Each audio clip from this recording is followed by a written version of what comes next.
आचार्य भगवंत विद्यासागर जी महाराज तो कहते हैं, क्या कहते हैं? वो कहते हैं जिन स्थानों पर दुनिया के हर जीव कर्म बांधते हैं, निर्ग्रंथ साधु तो उन स्थानों पर भी निर्जरा करते हैं। अरे मल मूत्र छोड़ते हुए भी जिनने कर्म की निर्जरा के साधन रूप आचरण का पालन करते हैं, ऐसे मुनि महाराज होते हैं। अरे इन मुनिराजों का कहना क्या, इन्होंने संसार की सारी शक्तियों को अपने चरणों में नम्रीभूत करने को मजबूर कर दिया। चर्या ही ऐसी अद्भुत अलौकिक अप्रमेय बनी है। मलमूत्र श्लेष्म अरे मुक्का ककार पूज्यवर आचार्य भगवंत ईश्वरी में संभव विराजमान थे। स्थान कंफर्म नहीं, प्रतिक्रमण शास्त्र चल रहा था और प्रतिक्रमण शास्त्र में एक स्थान पर लार और थूक से उत्पन्न होने वाले सम्मोचन जीवों का वर्णन आया।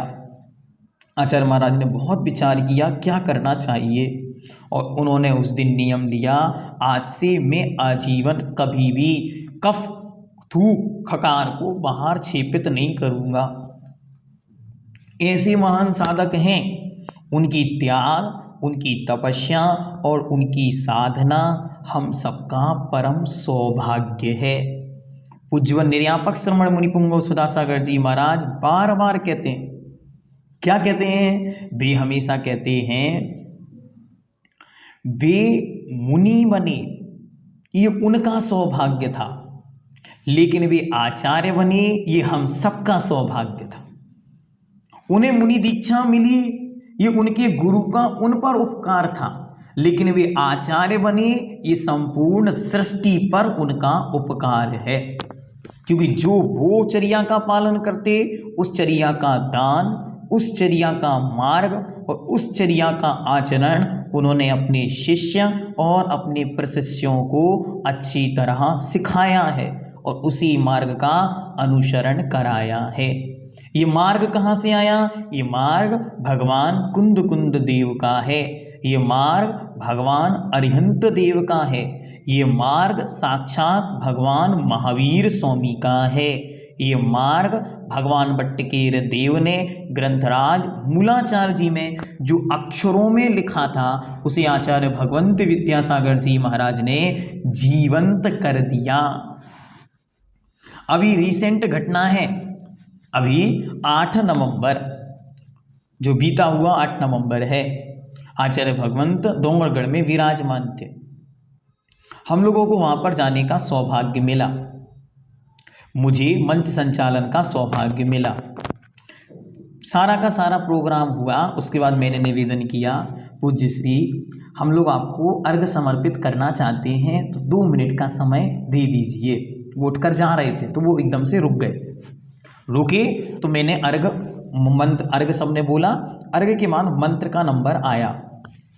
तो जैसा प्राय कर मेरी आदत में है कि मैं जब उनके अर्घ का मंत्र बोलता हूँ पूर्ण मंत्र का, तो वो लगभग 3.5, 4, 5 मिनट तक चलता है। ओम ह्रीम से शुरू होता है और फिर पूरी उनकी विशेषताओं को लेकर चलते। तो मेरा मन था कि मैंने उनके सामने कभी नहीं बोला, पहली बार मुझे मौका मिला वो अर्घ बोलने का, तो मैं चालू हुआ। जैसे ही मैंने स्टार्ट किया तो मैं आचार्य महाराज को यूँ देख रहा था एकटक, और बस यूँ माइक लेके मैंने शुरू किया, ओम ह्रूम ह्रमो आयरियाड़म आचार्य भगवंत कुंद कुंद देव के साक्षात समयसार। तो आचार्य महाराज इशारा करके कहते हैं उन्होंने जो यूं इशारा किया और मेरे सारे शब्द समाप्त हो गए और मैं एक भी शब्द बोल नहीं पाया, और मैंने कह दिया आचार्य भगवंत विद्यासागर गुरुभ्यो नमः अर्घम निर्वपामिति स्वाहा। तो ऐसे महान आचार्य हैं कि उनके सामने उनकी स्वयं की एक प्रशंसा का एक शब्द भी वे सुनना पसंद नहीं करते। ऐसा आचार्य भगवंत का यह महान जीवंत स्वरूप हम सबको देखने को मिला। हम धन्य धन्य हैं, गदगद है हृदय हमारा विजय।